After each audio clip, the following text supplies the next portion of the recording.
ರೈತರು ಒಂದಲ್ಲ ಒಂದು ರೀತಿ ನಷ್ಟಕ್ಕೆ ಸಿಲುಕ್ತಾರೆ. ಉತ್ತಮ ಬೆಳೆ ಬಂದಾಗ ಬೆಲೆ ಸಿಗಲ್ಲ, ಉತ್ತಮ ಬೆಲೆ ಇದ್ದಾಗ ಬೆಳೆ ಬರಲ್ಲ. ವ್ಯವಸಾಯವೇ ಬೇಡ ಅನ್ನೋ ಮಟ್ಟಿಗೆ ರೈತ ಕಂಗಾಲಾಗಿದ್ದಾರೆ. ಆದರೆ ದಕ್ಷಿಣ ಕನ್ನಡ ಜಿಲ್ಲೆಯ ಪದವೀಧರ ಮಹಿಳೆಯೊಬ್ಬರು ಕೃಷಿ ಆಧಾರಿತ ಉದ್ಯಮ ಆರಂಭಿಸಿ ಮಾದರಿಯಾಗಿದ್ದಾರೆ.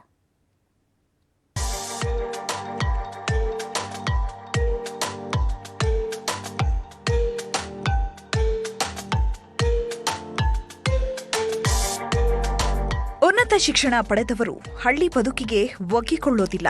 ಅದರಲ್ಲೂ ಕೃಷಿ ಕಾಯಕ ಅಂದ್ರೆ ದೂರವೇ ನಿಲ್ತಾರೆ. ಆದ್ರೆ ಇಲ್ಲೊಬ್ಬ ಇಂಜಿನಿಯರಿಂಗ್ ಪದವೀಧರ ಮಹಿಳೆ ಕೃಷಿ ಬದುಕಿಗೆ ಪೂರಕವಾದ ಉದ್ಯಮ ಆರಂಭಿಸಿ ಎಲ್ಲರ ಗಮನ ಸೆಳೆದಿದ್ದಾರೆ.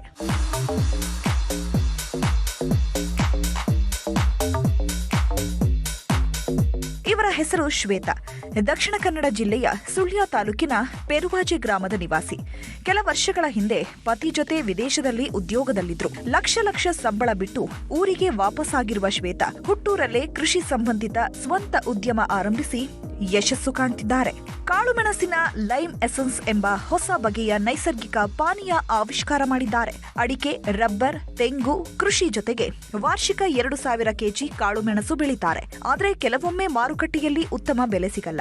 ಈ ಹಿನ್ನೆಲೆ ಕಾಳುಮೆಣಸಿಗೆ ಮೌಲ್ಯವರ್ಧನೆ ಉದ್ದೇಶದಿಂದ ಕಳೆದ 1 ವರ್ಷದಿಂದ ಮನೆಯಲ್ಲೇ ಕಾಳುಮೆಣಸು ಬಳಸಿ ಲೈಮ್ ಎಸೆನ್ಸ್ ಎಂಬ ನೈಸರ್ಗಿಕ ಪಾನೀಯ ತಯಾರಿಸಿ ಹೆಚ್ಚಿನ ಆದಾಯ ಗಳಿಸುತ್ತಿದ್ದಾರೆ.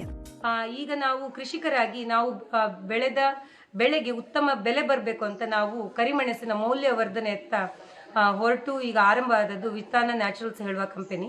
ಅದರ ಮೂಲಕ ಬ್ಲ್ಯಾಕ್ ಪೆಪ್ಪರ್ ಲೈಮ್ ಎಸೆನ್ಸ್ ಅನ್ನ ಆರಂಭ ಮಾಡಿದ್ದೇವೆ. ಸದ್ಯ ನಮ್ಮ ಬ್ಲ್ಯಾಕ್ ಪೆಪ್ಪರ್ ಲೈಮ್ ಎಸೆನ್ಸ್ಗೆ ಸದ್ಯ ದಕ್ಷಿಣ ಕನ್ನಡದಲ್ಲಿ ಸಾಧಾರಣ ಎಲ್ಲ ಕಡೆಗಳಲ್ಲಿಯೂ ಹೋಗ್ತಾ ಇದೆ. ಪುತ್ತೂರು, ಸುಳ್ಯ, ಪಂಜ, ವಿಟ್ಲ, ಕಾಸರಗೋಡು, ಬದಿಯಡ್ಕ, ಆಮೇಲೆ ಮಡಿಕೇರಿಗೂ ಹೋಗ್ತಾ ಇದೆ. ಬೆಂಗಳೂರಿಂದ ಬೇಡಿಕೆ ಬರ್ತಾ ಇದೆ.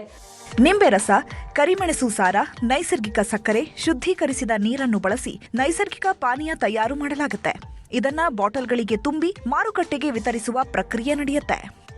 ಅದು ನಮ್ಮ ಹೊಟ್ಟೆಗೆ ಅಥವಾ ಇದು ನಮ್ಮ ಶರೀರಕ್ಕೆ ತಂಪು ಅಂತ ಹೇಳ್ತಾರೆ. ಈವನ್ ಆಯುರ್ವೇದದಲ್ಲಿ ಇದರ ಬಗ್ಗೆ ಎಲ್ಲ ಹೇಳಿದ್ದಾರೆ.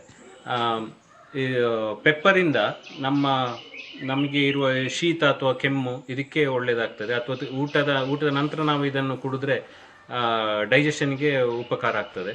ಹೊಟ್ಟೆ ಉಬ್ಬರ, ಡೈಜೆಷನ್ ಇದಕ್ಕೆಲ್ಲ ಒಳ್ಳೆಯದಾಗ್ತದೆ ಇದನ್ನು ಕುಡಿಯೋದ್ರಿಂದ. ಮದುವೆ ಸೇರಿದಂತೆ ವಿವಿಧ ಶುಭ ಕಾರ್ಯಕ್ರಮಗಳಲ್ಲಿ ಈ ಪಾನೀಯವನ್ನು ಪರಿಚಯಿಸಿದ್ದು ಉತ್ತಮ ಪ್ರತಿಕ್ರಿಯೆ ದೊರೆತಿದೆ. ಪಾನೀಯ ತಯಾರಿಸಿದ ಕೆಲವೇ ತಿಂಗಳುಗಳಲ್ಲಿ 3,000 ಲೀಟರ್ಗೂ ಅಧಿಕ ಪಾನೀಯ ಮಾರಾಟವಾಗಿದೆ. ಕೃಷಿಕರು ಕೇವಲ ಬೆಳೆ ಕೊಯ್ದು ಮಾರಾಟ ಮಾಡೋದಕ್ಕಿಂತ ಮೌಲ್ಯವರ್ಧನೆಗೆ ಆದ್ಯತೆ ನೀಡಬೇಕು. ಮುಂದಿನ ದಿನಗಳಲ್ಲಿ ಇನ್ನಷ್ಟು ಹೊಸ ಪ್ರಯೋಗಗಳನ್ನು ಮಾಡುವ ಉದ್ದೇಶ ಈ ದಂಪತಿಯದ್ದು.